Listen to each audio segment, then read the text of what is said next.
Our presenter this morning is Dr. Stephen Staggs. He holds a PhD and a graduate certificate in ethnohistory from Western Michigan University. He is a historian of colonial North America, the author of Calvinists and Indians in the Northeastern Woodlands. His research focuses on the interactions between indigenous, African, and European peoples in early modern Europe, colonial North America, and the Atlantic world. So let's all give Dr. Staggs a warm HASP welcome. Thank you, Steve. Thank you, Gail, for running things for us today in terms of the digital space. Thank you to Amy for helping me set up this morning, and thank you to HASP for having me again. It's a real pleasure to be back. I had such a good time last time I had to return. I do want to say that this is a real privilege for me. Putting this presentation together and the ones that are coming has been a real gift. As a historian, what you do is obviously you get in the archives and you do research and you take notes. This is what I'm presenting to you is my new project. And I had taken quite a few notes, and by arranging for this and having you welcoming me here has forced me to take those notes and start writing, which is an important process for a historian. My hope is that eventually this will get published. I'm hoping this will be my second book. So this has been a real gift to me, actually, that you've welcomed me, because it has forced me to take what I've been discovering and start putting it into words. So thank you. I am really, really excited about this presentation. It's a project that I began a few years ago. In fact, I'm going to start giving you some background to the project. So hopefully that context will help you how I arrived at the topic. So what I present to you here is the working title for the book, where I'm at currently. That may shift. It's shifted once already.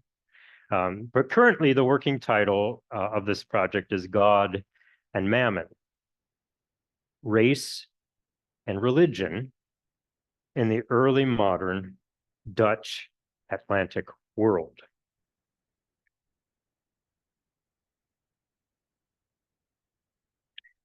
I started this project at the outset of the Trump administration. During his time in office, numerous resistance movements emerged or reemerged with greater urgency.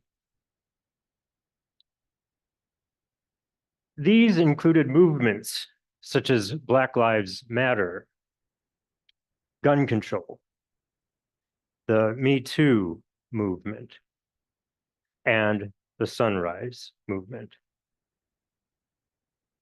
Professional athletes knelt during the national anthem, and protesters targeted Confederate monuments.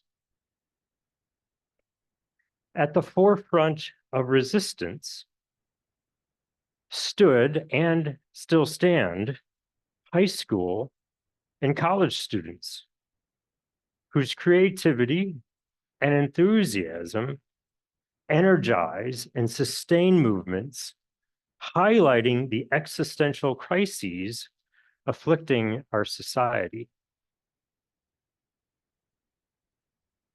I know this full well personally, as our youngest participated in the Gaza Solidarity Encampment at the University of Vermont to protest Israel's ongoing military actions in the Gaza Strip, which, as many of you know, are now actions in Lebanon as well.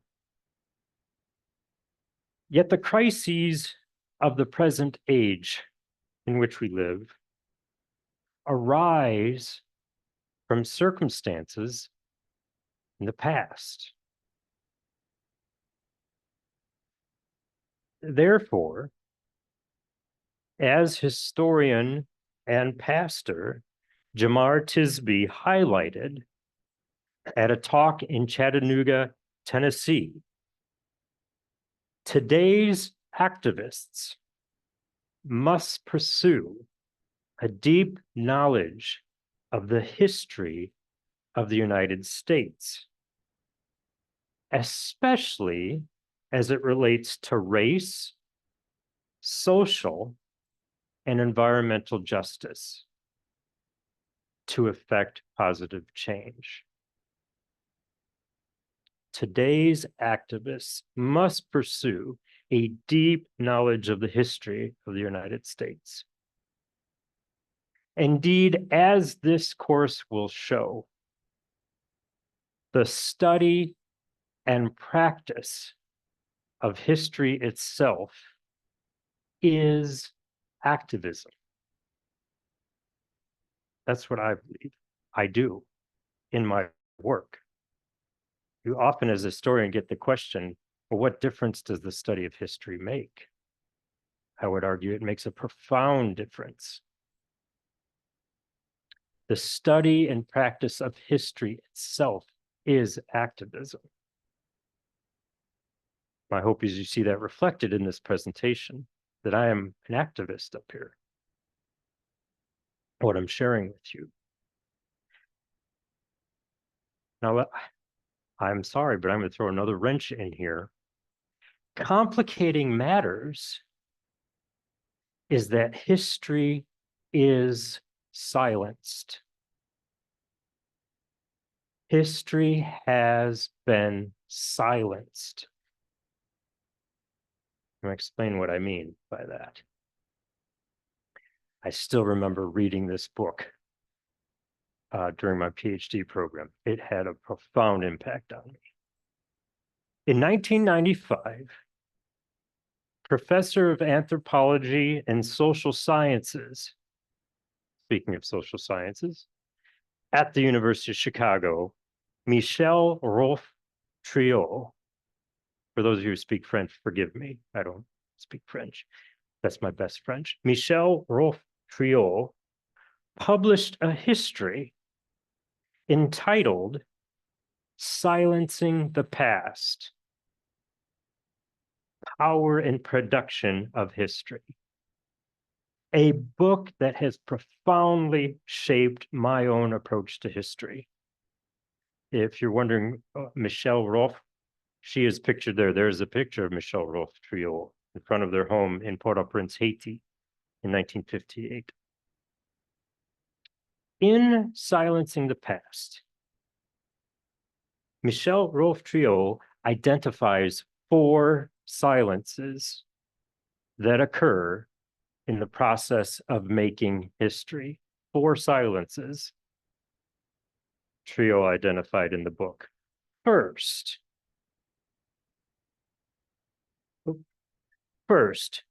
there is a silence that occurs when sources are made. In history, typically, traditionally, we talk about primary sources and secondary sources. Primary sources are the ones that historians look to, the originals. So, for example, the Notes on the State of Virginia by Thomas Jefferson, we'd consider a primary source. We would look at that. In fact, I'm going to reference that today, a primary source. So when those sources are made, Michel Rolfe-Triot argues, a silence happens when the source itself is made. And what does Michel Rolfe mean by that? What she means is that not everything gets remembered or recorded. Not everything gets remembered or recorded. And as a result, some of reality is silenced. It's lost. So that's silence number 1. Silence occurs when sources are made. Not everything's remembered or recorded. Number 2, there is also a silencing that takes place during the creation of an archive. But often think about that. Archives are created. Human beings create them. And Michel Rolfe argues there's a silencing that happens when Archive is made. An archive is where those sources are collected. It's where historians go. And we get shivers and we're so excited to spend weeks on end in an archive. An archive is the physical and now, by the way, digital space. Many archives are being digitized. The Staatsarchiv in Amsterdam, for example. Unfortunately, now I don't have to travel there because I love Amsterdam. Now, much of it's digitized. I can now access the primary sources digitally online. I don't have to travel there. So the physical and digital space, the archive where historical records are collected and preserved. When archives are created, accidents happen. Accidents occur. Humans aren't perfect. We make mistakes. On top of it, of course, archivists are making choices. They're making judgments about what records to preserve. Not all records get preserved. So we humans make choices and judgments about what we preserve. And again, some of our recorded past get silenced then because we judge certain things not worthy of preserving. Some things we think, Thomas Jefferson wrote it, let's preserve that. So we make judgments about what's worthy of preserving. So there again, Michel Rolfe argues another silencing. So at times, archival silencing is permanent because records don't get preserved. Other times, the silencing is in the process of competition for the attention of social scientists like me, like historians. There is a competition about what gets our attention. What is the historian looking for or not looking for? So we, or I say we historians also silence a lot of history ourselves. Because in many cases, these archives are massive. There are a lot of sources. And how do you decide what to look at? What you want to pay attention to? So historians make choices. We choose. We make selections that are informed by what we're interested in, what we value. What is the historian interested? That's going to drive what they want to look at. So we historians silence. And as many of you know, since the development of history as a discipline, most professional historians in the United States have and continue to be white men like me. So in this process, then, huge areas of archival records are ignored and silenced. Now, you may have heard in Steve's generous introduction that I have a certificate in ethnohistory. And you may wonder, what is that? An ethnohistorian is trained to read European sources, but listen for the voice of what's often called in anthropology, the other. So for me, I am looking at those sources, listening for the voice, looking for the voice of Native Americans and Africans, because I'm fascinated by social cultural history and interactions between peoples from different groups. That fascinates me. That's a whole other story why that fascinates me. Now, finally, the fourth silence. Not every narrative, not every history that's written by historians becomes a part of what we call the corpus. Use some Latin there. Not every narrative becomes part of the corpus. What we mean by corpus, the Latin, is the standard historical narrative that's received, consumed, and accepted by various groups of the past. Oftentimes, what gets taught in school. So not every narrative gets into that corpus, that standard narrative that's consumed by most people, that shapes their view of the past, which then shapes their view of the present. In fact, there's my background is also in pedagogy. I taught middle school and high school, and then as advisor for a program in secondary social studies education. So I have a real passion for that as well. One of the books I chose to use when teaching students how to teach history was Lies My Teacher Told Me, which is well worth a read if you've never read it. It's not written by a historian, it's written by a sociologist who analyzed US history textbooks and what's taught in US history textbooks. And then he explores the lies that are in those textbooks that have been taught to US students, that informs their view of the United States and its history, and therefore informs their views of the present, including how they vote. Worth a read. Lies My Teacher Told Me. Very powerful book. And I can tell you that having students read that today, they still were challenged. Like, whoa, this is exactly what was in my textbook in high school. Still a powerful book. So only a handful of narratives become the product, the final product, history, which brings me to the subject of this course. So how did I end up here? Because as many of you know, and as Steve shared, my dissertation, now book, was focused on interactions between Dutch peoples and Native Americans in the Northeast Woodlands. How did I end up now looking at the Dutch and African relations in the early modern Atlantic world? Well, here's how I got there. While I was completing my dissertation on Indian-Dutch relations in New Netherland and New York at Western Michigan University, one of the members of my dissertation committee, John Salant, who you see there on the screen, suggested that I should translate.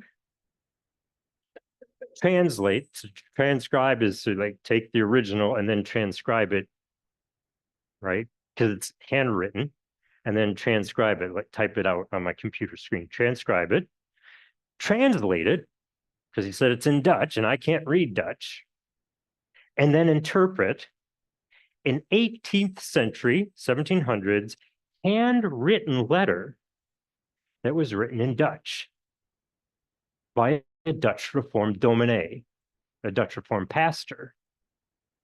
Said, I know where it is. I can't read it, but you can read Dutch. And you grew up in the Dutch Reformed Church. So you've also got the advantage of, you know, the theology of that church. You can bring that context to bear in reading and understanding it. I said, well, that sounds really interesting. But of course, I have a dissertation to finish and defend. I'll get to that. Now, Dr. Salant told me that the letter was lying in a folder in a box on a shelf in the Brooklyn Historical Society. After completing my PhD program, I secured a generous research grant from the Louisville Institute.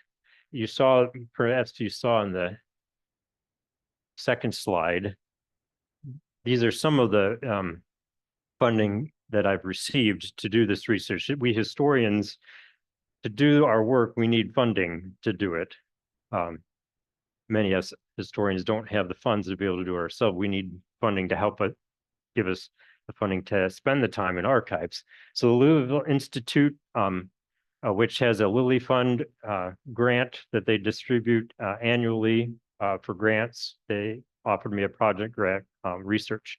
They're associated, by the way, with the Presbyterian Church. I also received a Calvin Fellowship, Research Fellowship, and also a Frederick Meyer Chair in Dutch Language and Culture grant. Those two, by the way, helped support working with those four young people who did a fellowship, a research fellowship, and helped me I'll get to this, by the way, in the final part of the presentation, but they helped me with part of the research that I do, a very meticulous, tedious part of the research that I'll get to, but really opens up a window. So I'll get to that. So having been received funding from the Louisville Institute, I headed to Brooklyn. And this is the interior, part of the interior of that building is this library. So now you're inside the Brooklyn Historical Society in this beautiful room. You can see why historians love being in archives. Like, oh, we love books. Like we love the smell of musty things. Oh, we're in our element. So, having received the grant, I headed to the Othmer Library in the Brooklyn Historical Society in the summer of 2018. So of course, I asked for that folder in the box on the shelf, and the curator brought it to me. And of course, I'm so excited. Like, I've got the folder, I open it up, right? And here it is, right? I took a photo of it, of course. To my surprise, it was not in Dutch. As you can read it. It's in English, which tells me Dr. Salant didn't actually ask for the folder. He had read about it, and on the folder it says many of the materials are in Dutch, and he presumed it was in Dutch. So part of me was sad because I love translating from the Dutch, because you often find people mistranslate too. There's also an issue. When you translate something, you're interpreting it. I talked about that in it's part of the book and the discovery I made in, excuse me, that was fundamental to that book. But the letter was in English, so there was no translating to do. After I read that letter, I'm like, wow, the contents, we'll get to the contents. It's really the contents of this letter that is what really drove me to like, okay, I got to find out more. There's more to this story. So I began digging into other relevant sources over the course of the subsequent year. In so doing, I discovered two giant, gaping holes in the scholarship on race and religion in the early modern Dutch Atlantic and Dutch Reformed worlds, just gaping. In other words, I encountered and continue to encounter the sound of silence. And I realized once again that history is activism. And so my goal in this project is to unsilence the past, to unsilence a past that has been silenced. That takes a lot of work. It's very tedious, but I think it's worth it. And I hope you see in these presentations the value that lies therein in doing this work of unsilencing this past, a past that I wasn't taught. But I think there's a reason I wasn't taught it and why no one's explored it and why it's been, we don't talk about this. So now I've gotten to the object of the course. The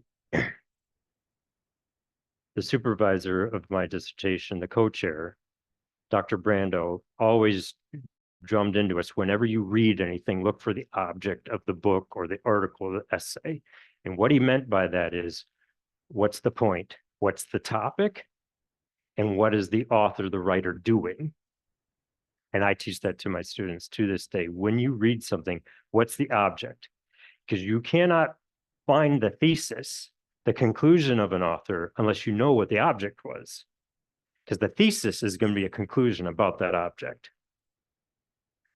So the object of this course, what we're going to do in the next 4 sessions, is to explore. So that's what I'm going to do. What we're going to do. We're going to explore. That's the doing part. What are we doing? We're exploring. We're not comparing, we're exploring. What are we exploring? We are going to explore how ideologies of race influenced, perhaps a better word, justified, is an even better word, justified the ways in which early modern Calvinists of both African and European descent. So there will be times, by the way, that I'm going to need to use the words white, capital W, and black, capital B. Now, if you're like me, a big fan of football, and when I say football, I mean world football. We call it soccer here.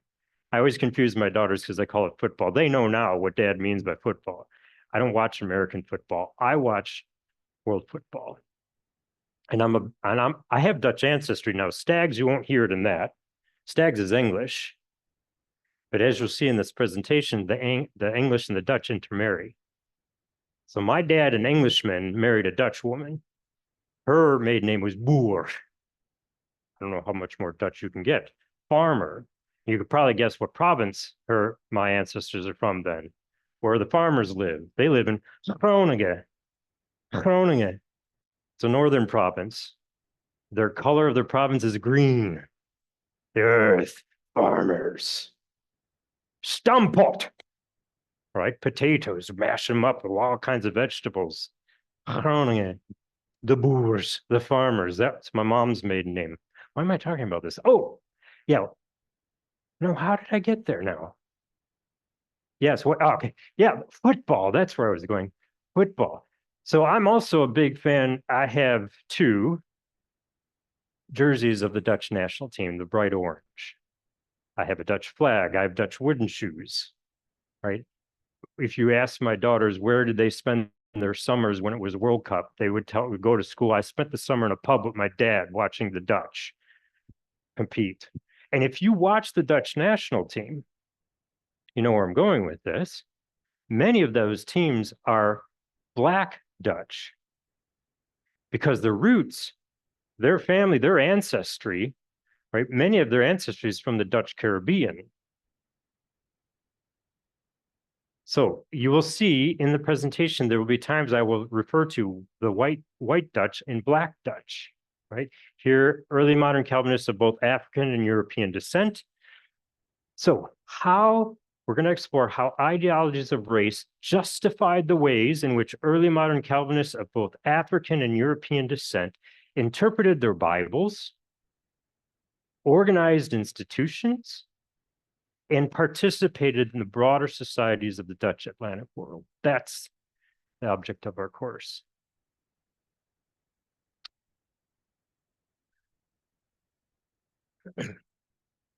Now, in this, the opening session, so if you want to know where is he going with this, we have 4 sessions.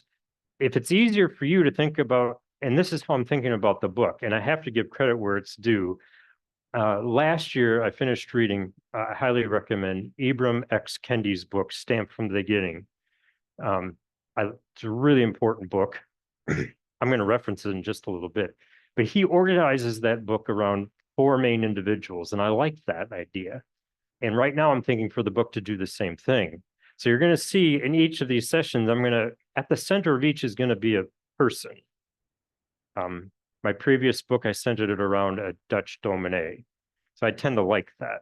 It gives you a way as a historian to drive the narrative by following a person involved, like who lived this history.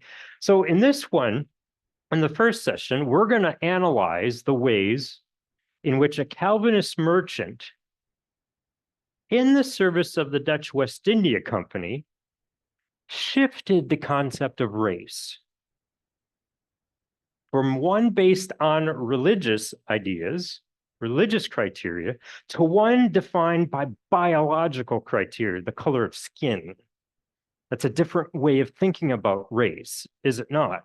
To think about differences in race as differences in religion, to then thinking about it in the color of skin. That's a different way of thinking about race. And this, I argue that he's a seminal figure in doing that, in shifting that concept to then have a profound influence in the way, in particular, white Dutch Reformed peoples justified claiming Black people as property.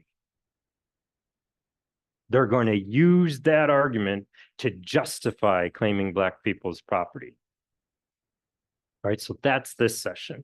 In session 2, so the figure, by the way, if you're wondering, session 1, Willem Bosman. You're going to see him. That's the figure in session 1. In session 2, I'm going to show how the first person of African descent ordained as a minister in the Orthodox Protestant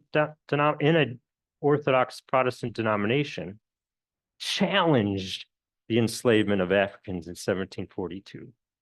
His Dutch name is Jacobus Kapitein. We don't know his African name. That's lost to history. But he was given the name Jacobus Kapitein. So in session 2, we're going to explore how he challenges the enslavement of Africans. The first African ever ordained in an Orthodox Protestant denomination, not just Dutch Reformed, Protestant denominations in Europe, because there were many. And he's the first African ordained in the Dutch Republic, in the Dutch Reformed Church. That's session 2.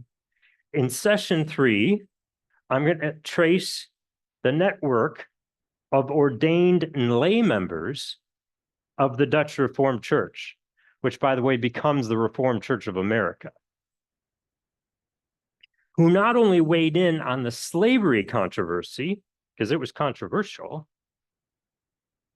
and the question of African membership in the church, African American membership in the church in North America, but also claimed Black people as property themselves. And finally, in the last session, right, we're going to come back to that letter that started this all off. We're going to focus on the debate over African American membership in the Dutch Reformed Church of Flatbush in 1799. A very important church, Flatbush. You can still go to that Dutch Reformed Church in that neighborhood in Brooklyn. And that's where that letter, that domine, was the domine of Flatbush, who wrote that letter. And in the end, here's the thesis. This is my working thesis, my conclusion about the object. Remember, the object is exploring how ideologies of race justified the ways in which, or influenced the ways in which, early modern Calvinists of both African and European descent interpreted their Bibles, organized institutions, and participated in the broader societies of the Dutch Atlantic world. My thesis, my working thesis, that in the end, we are going to see that most Dutch Reformed Church members, DRC, I'm going to use that for shortening that, so that'll get pretty repetitive to keep hearing me say Dutch Reformed Church. Most DRC members accepted and adopted the more rigid constructions of race being articulated by Dutch, English, and Euro-American naturalists and philosophers in the 18th century. And in so doing, they justified their enslavement of Black people and the wealth it generated, generational wealth, which ultimately enabled the Dutch Reformed Church and many of its members to wield outsized power and influence at the local, state, and federal level, and thus contributed to the codification of racism in the early republic. See, an uncomfortable thing to sit with for those of us of Dutch Reformed, Dutch American ancestry. And oftentimes the state of the Reformed Church in America and other Reformed denominations with power, well, back in the 1700s, that was a very powerful church. In the early 1800s, it was at the center of power, literally, as you're going to see. literally at the center of power at the local, state, and federal level in the United States.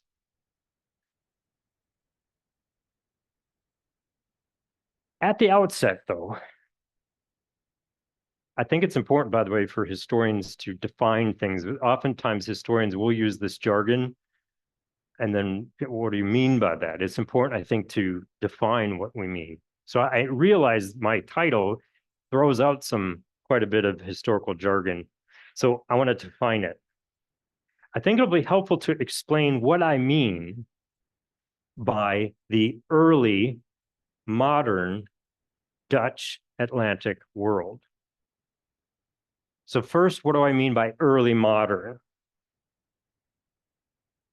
Well, the term early modern was first introduced by the medieval historian Lynn Thorndike, there he is, in 1926. By the 1990s, the term early modern was widely used by historians to refer to the period, here it is, that's referring to a time period, to refer to the period between 1450, so that's generally speaking, of course, historians debate that, as historians do. When does it start?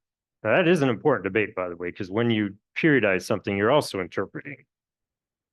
But the start of the period is 1450, generally speaking, is what historians agree, and it goes to 1800, which I always, when I teach history and have students, I always say, well, what happened in 1400, 1800 to make historians think, well, that's early modern.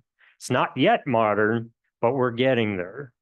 By the way, that's the period in which my area of expertise is, that period. And I find that period fascinating, primarily because there's a perception that that's the period when Europeans dominate. They don't.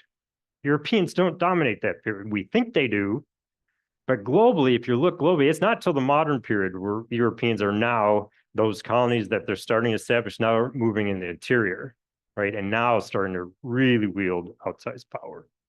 This is a period up for, right, challenges from every quarter.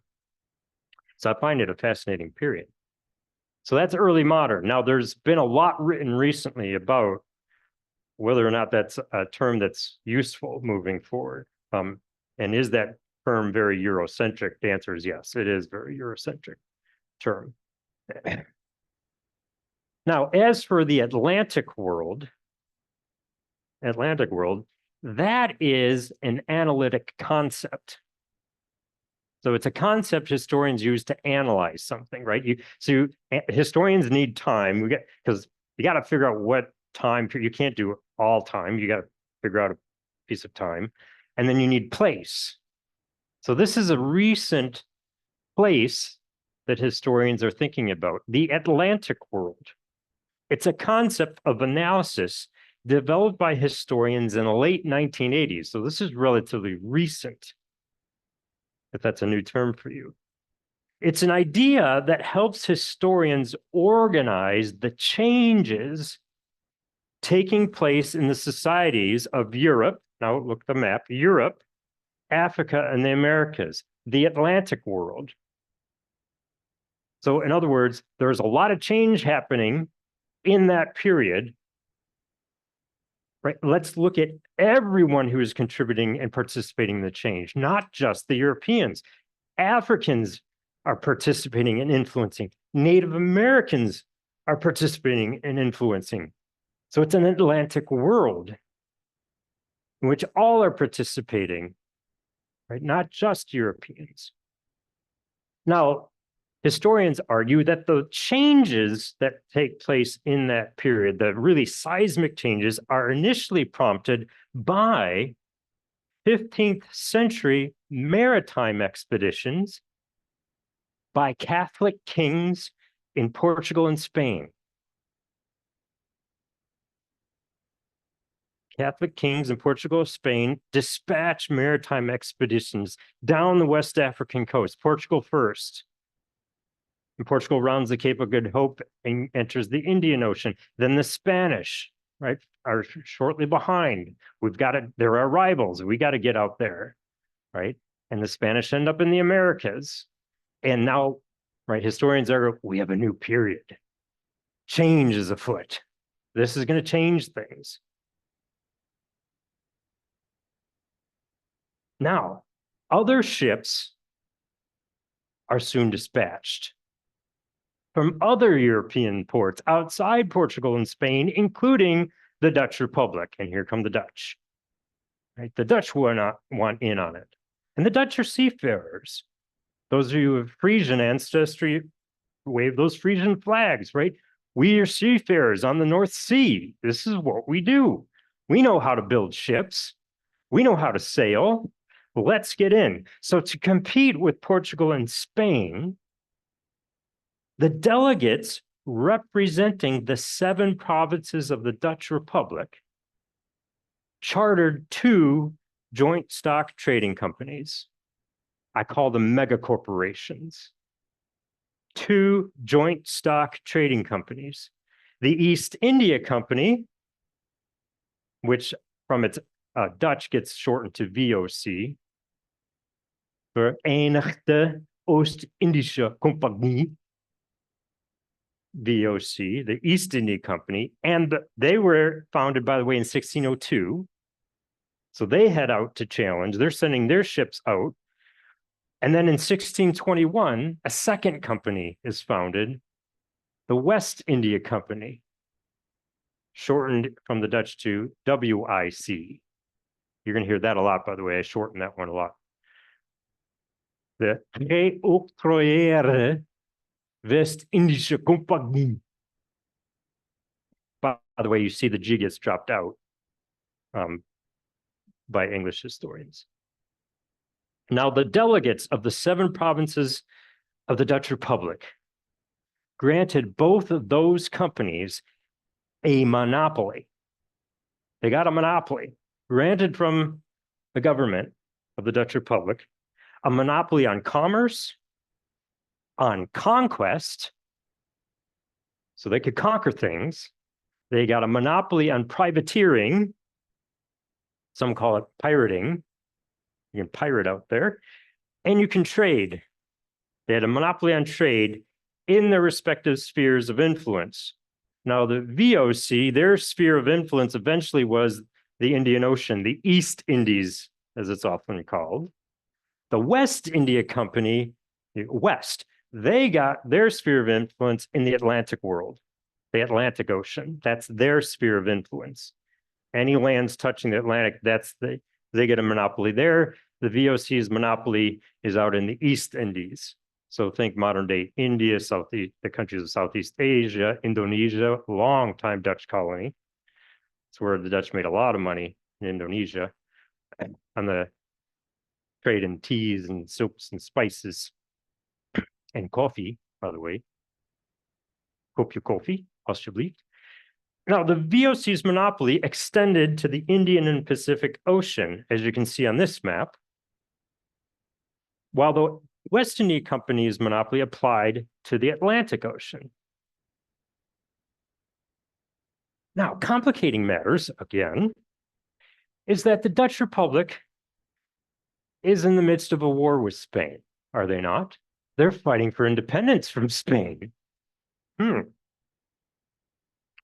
So by the time their protracted wars with Spain, oh, and yes, the Dutch also fought Portugal, finally came into an end in 1663, the VOC had established trading outposts and colonies throughout the Indo-Pacific, the Indian and Pacific Ocean region, as well as you can see on this map, the Cape Colony in South Africa. Meanwhile, the West India Company founded small trading outposts along the West and West Central African coasts, and they established colonies in North America, New Nederland, the Caribbean, as you can see, Curacao, Suriname, St. Eustatius, St. Aruba, Berenice, and they established colonies, many don't know this, on the northeast coast of South America, as you can see from this map. This map is drawn by fellow colleague in the Dutch Atlantic world, Danny Noorlander. So that shows Dutch outposts and colonies of the West India Company. With the conquest of Curacao, just off the coast of South America, Curacao, in 1634, and the conquest of northeastern Brazil in 1630, followed by the capture of the Portuguese trading post of Elmina in 1637. You can find Elmina on the map on the west coast of Africa, the Guinea coast. You can find Port Elmina. The Dutch captured that from Portugal in 1637. So they captured Curacao in 1634 from Portugal, northeast Brazil from Portugal in 1630, Elmina in 1637. The Dutch became more actively involved in the slave trade after they captured that trading post in those colonies. As Dutchmen established colonial plantations overseas, officials and residents increasingly demanded that the West India Company dispatch even more ships filled with human cargo from their staging posts on Curacao and St. Eustatius. This insatiable demand ultimately resulted in the exploitation of over 1.6 million Native American and African people across the Dutch Atlantic world.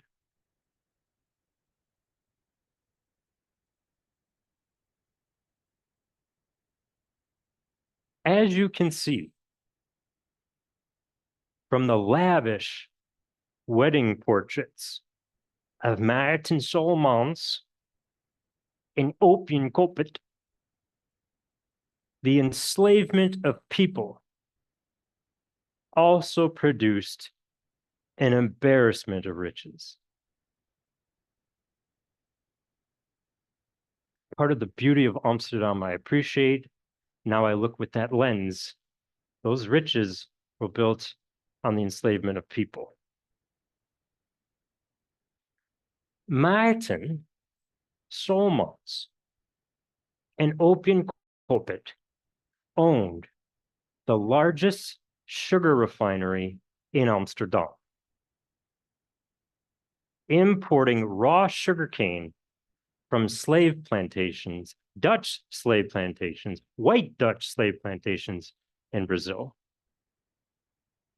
most owned by Dutch Reformed Dutch Reformed people. Having determined they would traffic human beings after the conquest of northeastern Brazil from Portugal, West India Company officials, most of whom were very influential in the Dutch Reformed Church, they were Calvinists, they felt compelled, by their Calvinism, their Christianity, to defend their decision. How do we justify this? We know it's wrong, so we have to defend it. The company, here's an image of a Brazilian Braziliaanse suikerwerkers, Brazilian sugar workers, by a Dutch illustrator.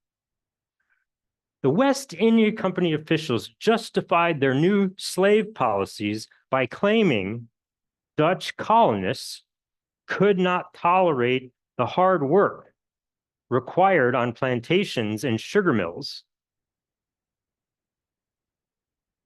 They also claimed they would avoid the, quote, Dutch West India Company officials and plantation owners, we are going to, quote, avoid the barbaric cruelty of the Spanish and Portuguese, end quote. We're going to be better enslavers than the Spanish and Portuguese, those Catholic enslavers. We're going to be better because we're Calvinists.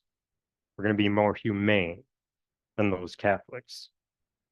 By the way, the Dutch helped build up that black legend of the Catholics as evil monsters. After 1638, the West India Company used an additional line of defense. This one came from the pen of a Dutch Reformed minister from the province of Zeeland. In het geestelijk roer van het koopmanschip,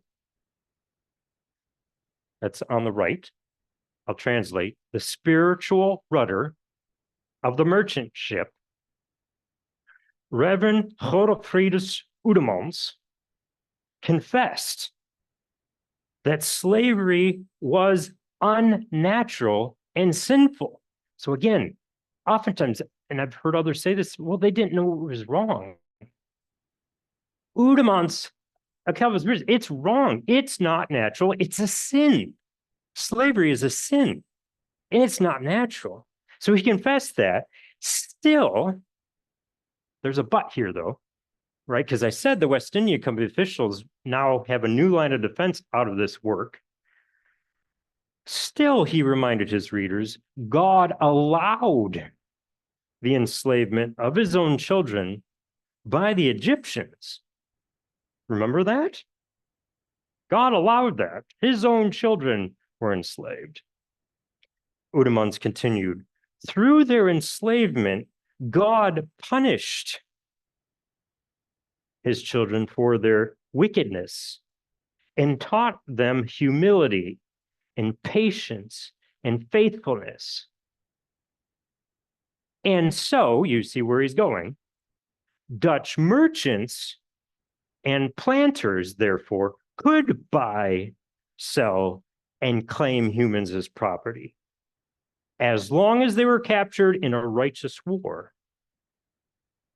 As long as they were sold at a fair price,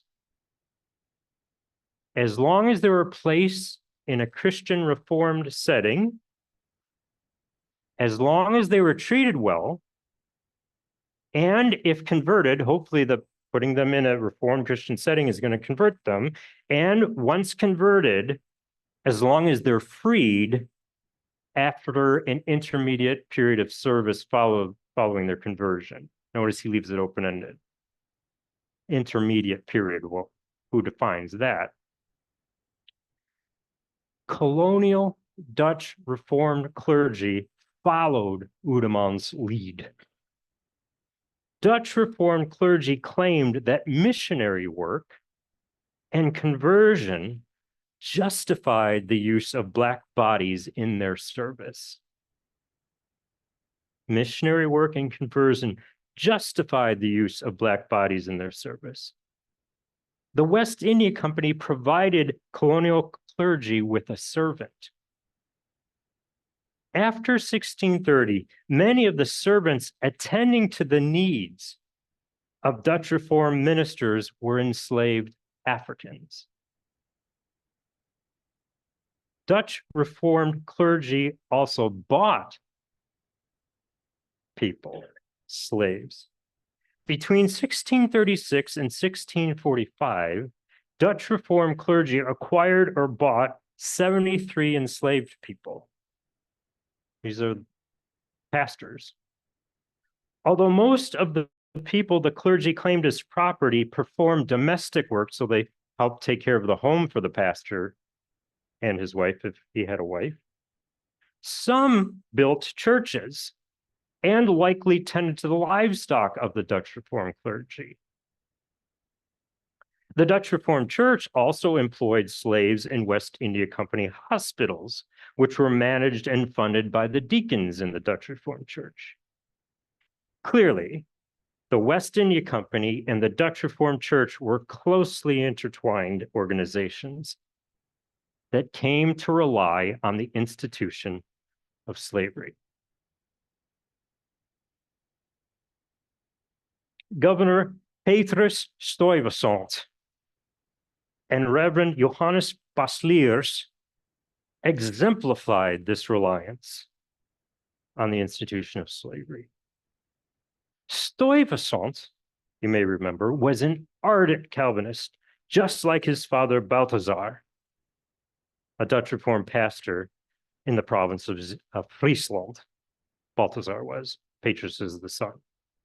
After attending the University of Franeker in Friesland, the West India Company appointed Stuyvesant as a commissary of stores on Fernando de Noronha, an archipelago off the coast of Brazil, you can see on the map. Then they transferred him to Pernambuco in northeastern Brazil. In 1639, the West India Company transferred Stuyvesant to the island of Curacao in the southern Caribbean, where he was appointed director of Dutch territorial claims in the Caribbean in 1642. As director, Stuyvesant controlled the people enslaved by the West India Company, who endured a brutal existence working in the salt flats on that island. You can still travel and see the salt flat plantations on Curacao. Those who frequently tried to escape this cruel system faced severe flogging and sailed to another Caribbean island, and Stuyvesant was the director of that island, of Curacao, where this happened. After a Spanish cannonball shattered his leg during an attempt to recapture Saint Martin from the Spanish, Stuyvesant returned to the Dutch Republic. While recuperating, Stuyvesant met and married Judith Bayard, the daughter of a French Reformed minister. The West India Company subsequently appointed Stuyvesant to be the Director General of the joint colonies of New Netherland, Aruba, and Bonaire. And so, almost a year after they married, Petrus and Judith stepped onto the shores of Manhattan on May 11, 1647. Shortly thereafter, Stuyvesant was selected to be a member of the consistory of the Dutch Reformed Church of New Amsterdam, which at the time was the tallest building in the city, as you can see on the slide. It's back behind the windmill. Trust me, it's the tallest building. It's the painter's view. It was the tallest building in New Amsterdam at the time. And Stuyvesant was selected to be a member of the consistory of the Dutch Reformed Church of New Amsterdam. In 1648, the West India Company made it clear that they wanted to import more Africans to work on the growing number of New Netherland farms. New Netherland was becoming more of an agricultural colony, you see. Previously based in the fur trade, now it's becoming more agricultural as more ancestral homelands of Native Americans are taken. As for Stuyvesant, he asked for a raise and his own Bowery farm. Bowery is the word you hear if you go to New York City, the Bowery. Bowery, Stuyvesant's Bowery, his farm. And his farm was stocked. He got his raise and his farm, it was stocked, quote, with 2 horses, 6 cows, and 2 Negro boys, end quote. The company sold him Bowery number 1 in 1651. You see, the Stuyvesants, Petrus and Judith, had become enslavers. By 1660, the pastor of the DRC of New Amsterdam reported that Petrus and Judith claimed around 40 Black people as property. The Stuyvesant Bayard family was also surrounded by relatives and friends who lived near their farm. Many would marry and create networks of slavery that laid the foundation for subsequent slaveholding generations in the Northeast, in the Chesapeake, think Maryland, Virginia, and Southern colonies, as well as the Caribbean. When 4 English warships anchored just off the southwestern shore of Long Island on August 26, 1664, Stuyvesant sent a letter to the English commander to ask, "What are your intentions?" In response, the English commander informed Stuyvesant that the King of England's right to New Netherland was unquestionable. And so His Majesty, quote, "hath commanded me in his name to require a surrender of all such forts, towns, or places of strength, which are now possessed by the Dutch under your commands, end quote. Incensed, Stuyvesant ready to attack. At this point, the pastors of the Dutch Reformed Church of New Amsterdam intervened. The two ministers took Stuyvesant aside and persuaded him to stand down. The senior pastor then advised Stuyvesant and the most prominent men in town to submit a petition, urging Stuyvesant to accept the lenient surrender terms. This is really important. Under these terms, the Dutch would continue to, quote, freely enjoy, end quote, their lands, their houses, and their goods, including hundreds of Africans they claimed as property. And they got to keep their inheritance customs and their pubs and their ships. They would also continue to, quote, enjoy their liberty of consciences in divine worship and church discipline, end quote. Stuyvesant relented, and 6 Dutch representatives signed the Articles of Surrender.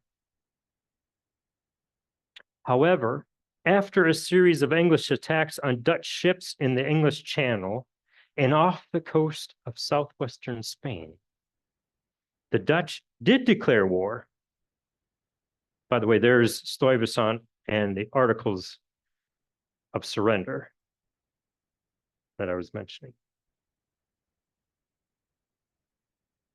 After a series of English attacks on Dutch ships in the English Channel and off the coast of southwestern Spain, the Dutch did declare war on England on March 4, 1665, known as the Second Anglo-Dutch War.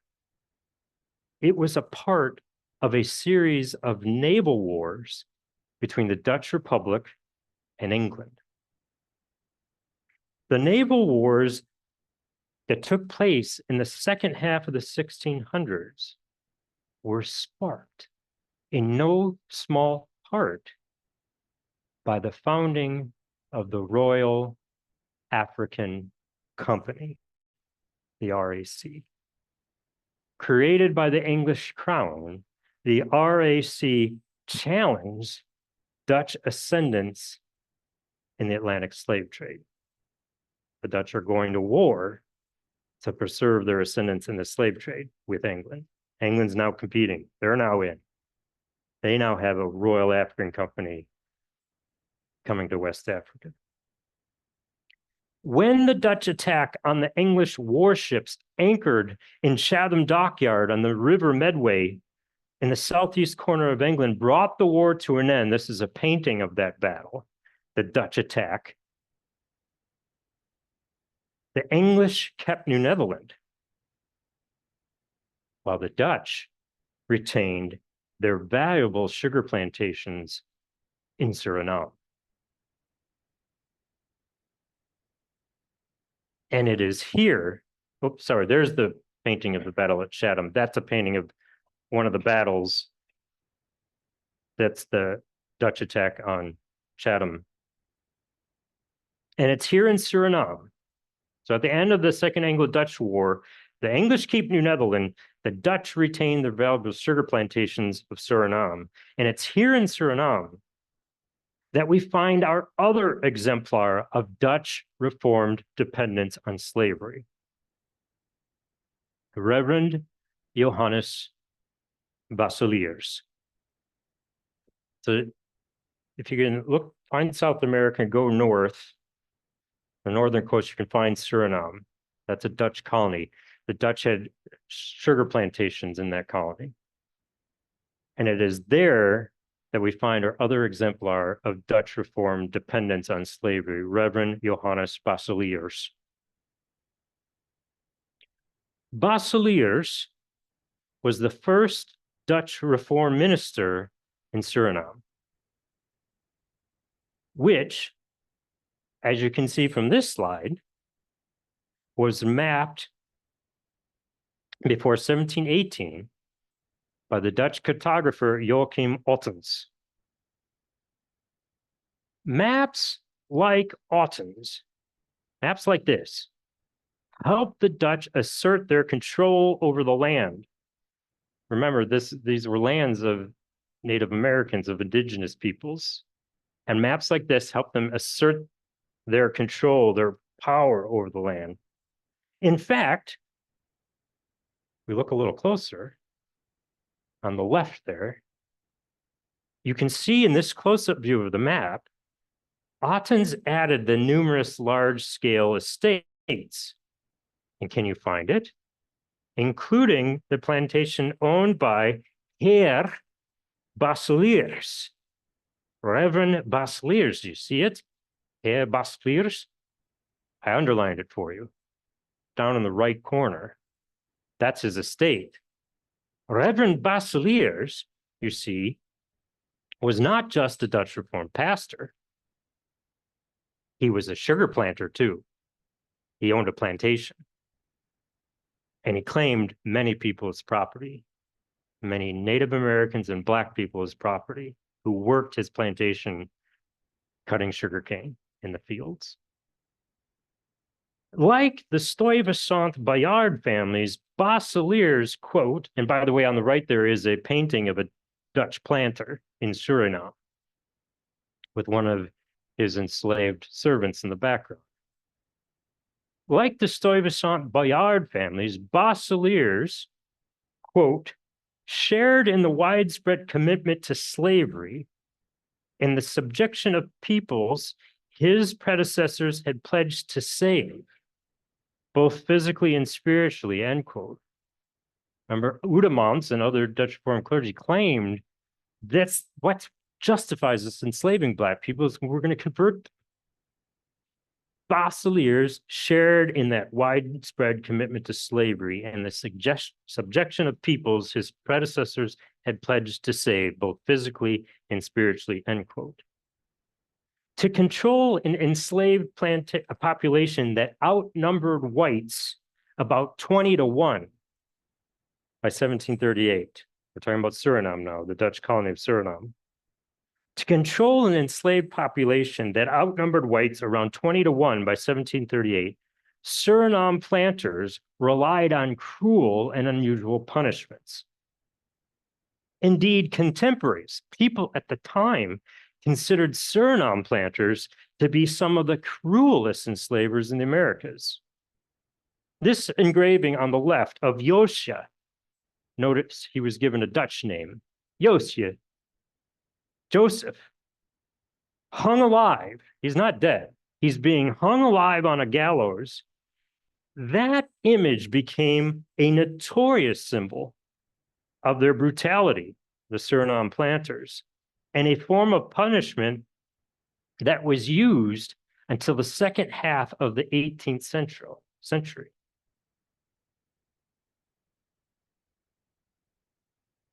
That image came from that book, by the way, by Stedman. Stedman was an English soldier who spent years on Suriname and then published a narrative of his 5 years on the island, or not the island, in the Dutch colony of Suriname. Creating a group of people who were forever enslaved and who carried that condition as a hereditary curse was a reactive, non-linear process that was not completed until well into the 18th century. That is a really important sentence. I'm going to read again. Listen to the words: creating a group of people who are forever enslaved and who carry that condition as a hereditary curse was a reactive, not linear process that was not completed until well into the 18th century. Like their Spanish, Portuguese, and French counterparts, skin color had not been an automatic indicator of a person's status for the Dutch. This meant that enslavement was a condition rather than an identity marker. Therefore, dark-skinned Africans and their descendants could be found among every rank and occupation in the Atlantic world. In addition, enslavement was not permanent and could be exited through a wide variety of means. However, that was about to change. As colonies grew, I don't want to go to that one yet.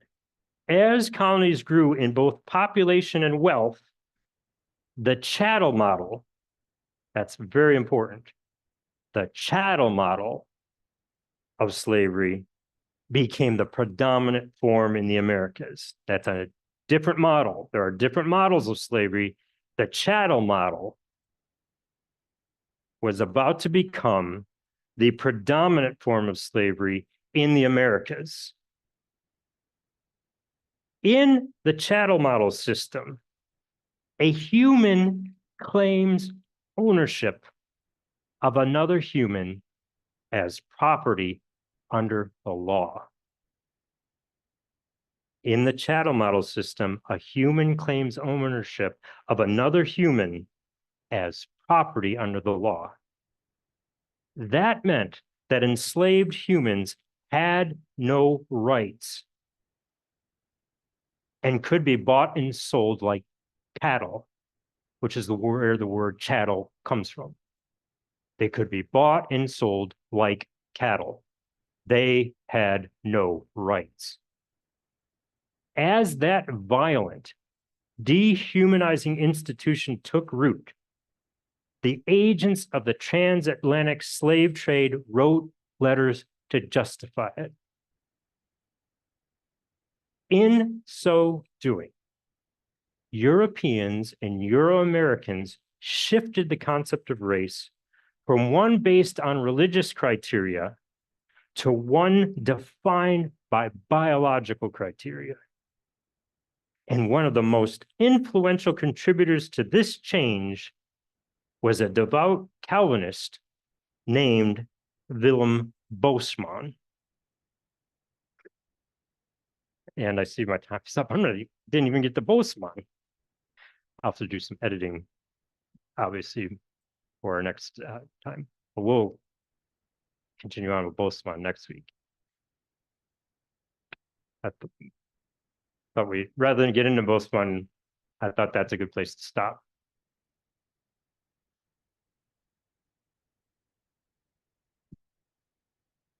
I have a question then. That's Bosman, by the way, if you're wondering what he looks like. That's him. He's a Dutch Calvinist and a merchant.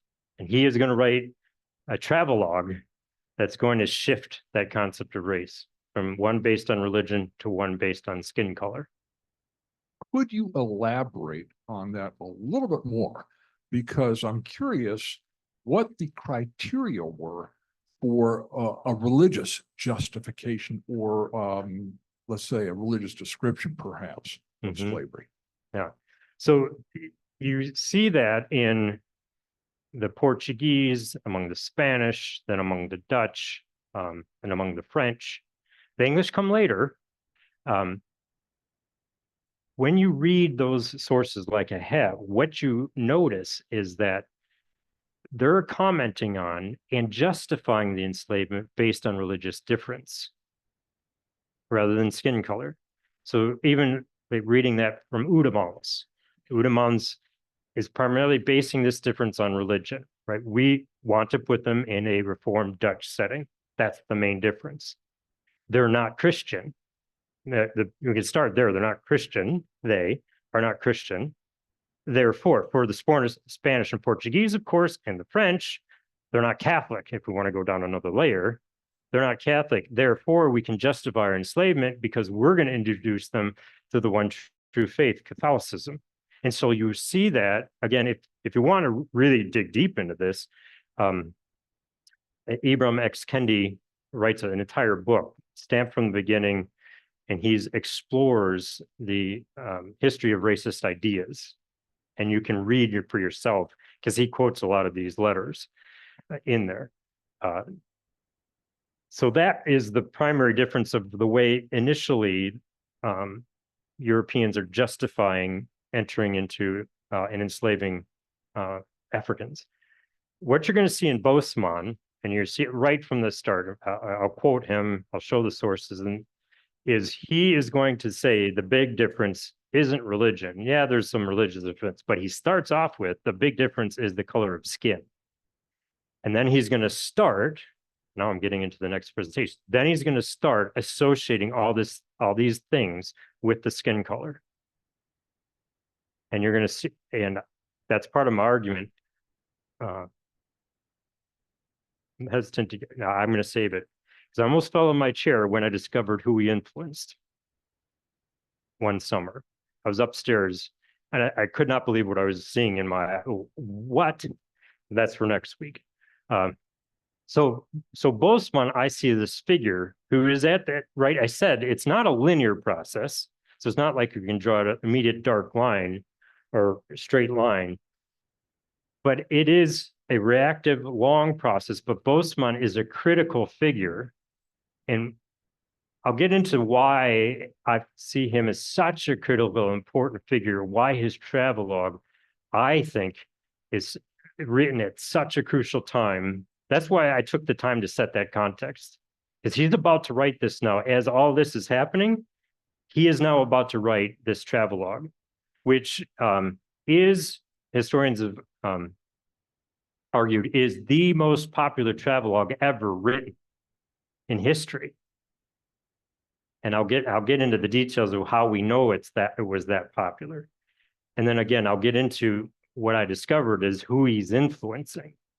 Because if you can't read Dutch, that's okay, because it's going to be translated in other languages. If skin color becomes the basis for your considering people naturally slave prone or, being slaves, then if you go to the Old Testament, obviously, if you know Egypt, part of Africa, the Egyptians would have been Black people. So you have then the Black people who enslaved the Israelites. It's just the reversal of what now is being put forth as what the definition of slavery should be. Mm-hmm. And that's an important point, because that's part of what Kendi and other historians have argued is those models weren't based on race, on skin color, is not the basis for that slavery. This is a new model, this chattel model, they have to justify it. And the new way to hold on to that model, this chattel model, is skin color. And that's going to be a new thing. Did the Calvinists interpret the story of the curse of Ham in a way that justified slavery as well? I've run across that notion that because after the flood, one of the sons of Noah observed Noah's nakedness, and that in itself led to the curse of Ham, which apparently was a curse made for Black people. Mm-hmm. You want to comment on that? Yeah, in fact, I'm going to spend some time on that. That's where we're headed. When I introduce Kapitein, we're going to talk a bit about the way Calvinists thought about the curse of Ham and the curse of Ham theory. So yes, that is a yes. Mm-hmm. And we'll explore that as we move along. I want to thank you. This has been fascinating, and I'm feeling a little sort of stunned, kind of like being on, Henry Louis Gates Jr.'s Finding Your Roots and being told that one of your ancestors did something horrific, right? So I'm going to go back to the idea of silencing history and the four main ways that history is silenced. And I'm wondering, what do you think the responsibility of the historian is to overcome some of these modes of silencing history? I really appreciate that question.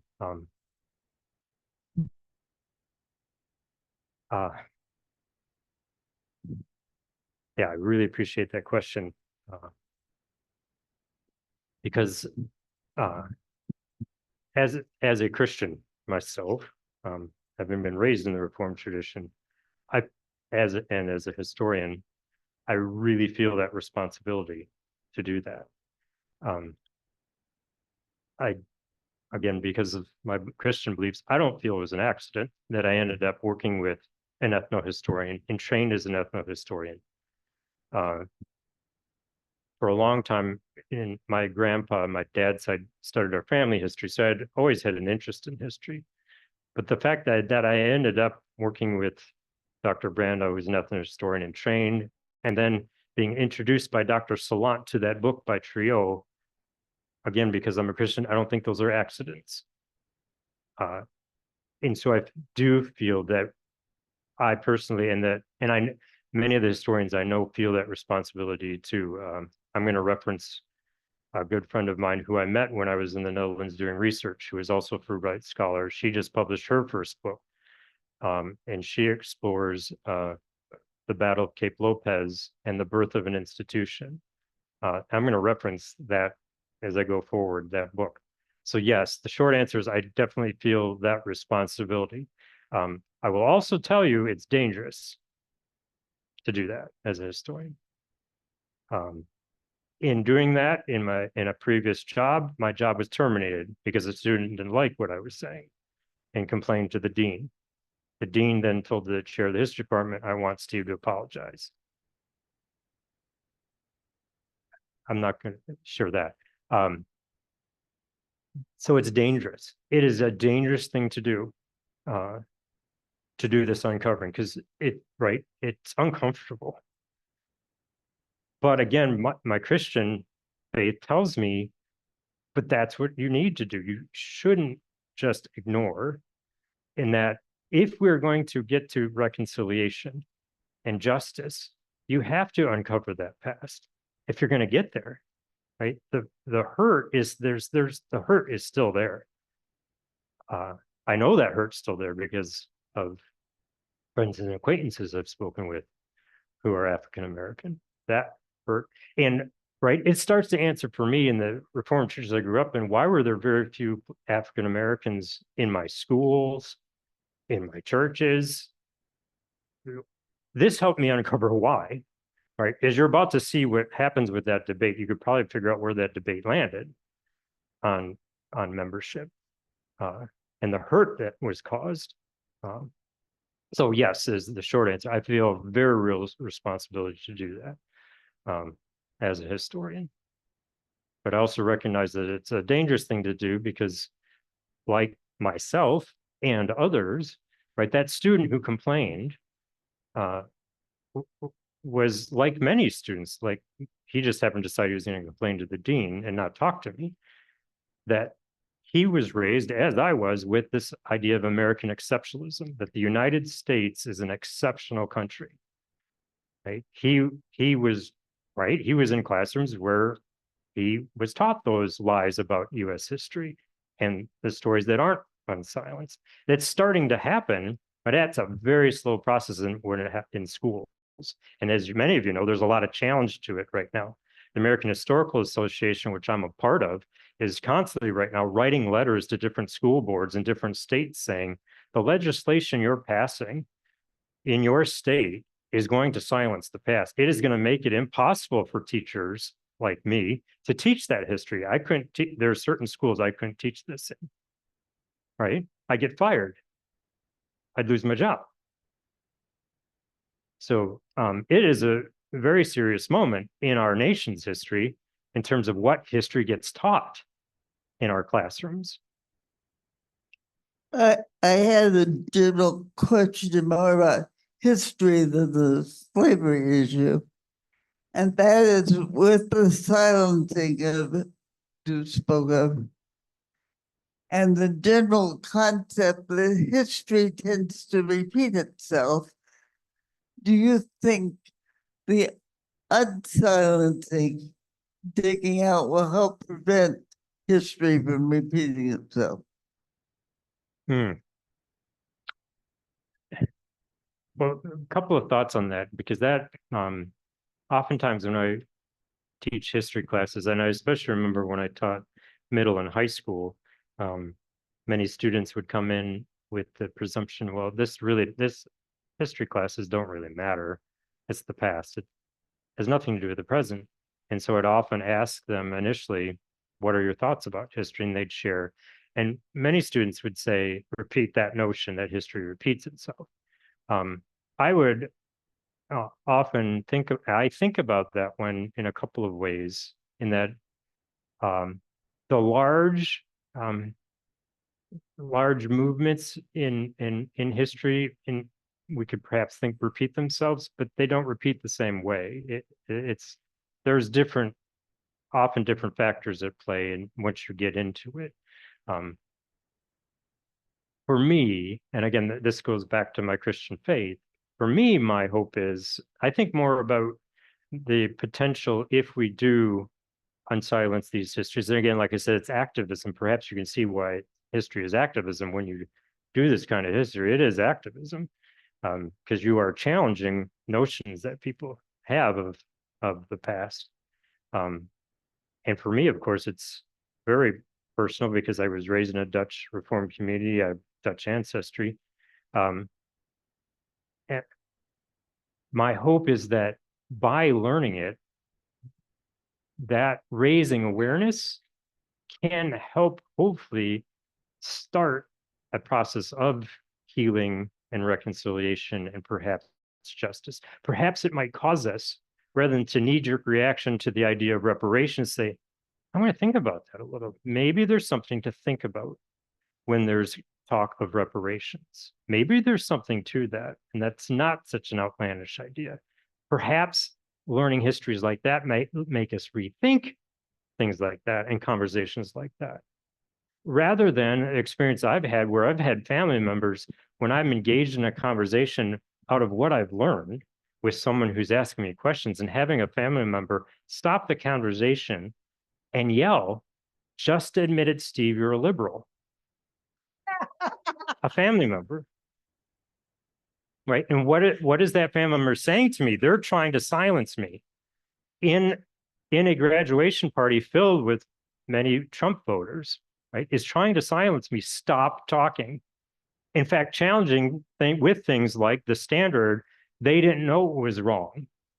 Right. And my response is, well, I've read the sources. They did know it was wrong. Right. And so I'm trying to share what I've learned. And the response to that is, just a minute, you're a liberal, right? Silence. Don't say those things.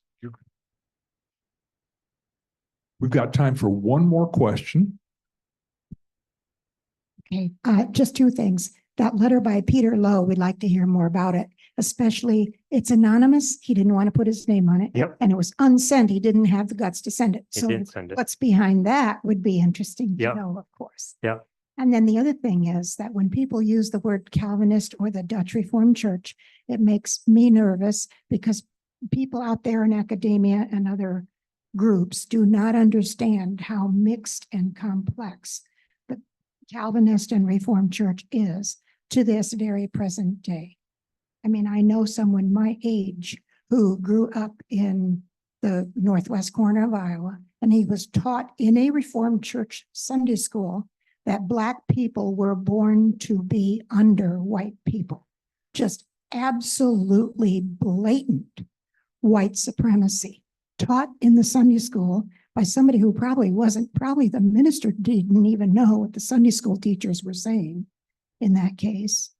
So it's very complex, and the presence of the desire to admit it's an unmentionable subject has been in the Reformed Church tradition all the way along, which is why it's so interesting for you to investigate this and investigate what's behind those silences. I really appreciate that a lot because I grew up experiencing that and want to make that a point. In fact, again, I'm going to need to do some editing, but I explore that nuance, the complexity of Calvinism when I talk about Kapitein. I'm going to explore that. Yeah, I'm going to explore that complexity in there. That's important to me. again, I'm going to now go back to general because it's my own experience, but I also see it in the sources. I see within Calvinism and within the Dutch Reformed Church tradition, I see these two, and sorry, this is going to be a little reductionistic because it is much more complex, but to simplify a little bit, again, remembering it's very complex, but I see this on a spectrum that there is this part of Calvinism that I would argue it tends to be inclusive. There's an inclusivity to Calvin's theology. I see that. In fact, I argue that in that book, the first chapter of my book on Calvinists and Indians, that's part of what I discovered was, whoa, there's a lot of inclusivity here in the way they're thinking and writing about Native Americans as Gentiles like us. They're Gentile, we're Gentiles, right? That's a more inclusive way of thinking. But I've also seen in Calvinist theology, or perhaps in the way it's practiced and played out, there is also this exclusivity within it as well. So that can go to extremes in the church tradition I grew up. I'm about to reveal. I grew up in the Protestant Reformed Church. And if you know the Reformed churches there, right, talk about complexity, right? The Protestant Reformed Church, if you're not familiar, of the three main denominations of the Reformed Church, is considered to this day to be the most fundamentalist conservative of the three. You've got Protestant Reformed Church, you know, on that end, then you've got the Christian Reformed Church and the Reformed Church of America. I grew up in that one. And I grew up primarily with a very exclusive way of thinking about the Reformed faith. In fact, there were jokes once we got out of that circle and we're in the Christian Reformed Church, we started to learn that there were jokes about us, about the Protestant Reformed Church, that when Protestant Reformed Church people got to heaven, they were surprised at all the people that were there who weren't Protestant Reformed. Like that was the joke, but that's what I experienced growing up. The only people going to heaven are us in the Protestant Reformed Church, because even the Christian Reformed Church, they don't have it. They're going to hell. So then the Reformed Church of America people, oh my word, they're a bunch of liberals, right? So yes, I appreciate that comment. That for me is a very important thing to note. This has been a fascinating conversation. Thank you. And I'm sure that all of us will look forward to being here a week from today. So thank you. Yeah, thank you. Thanks for your patience with me as well.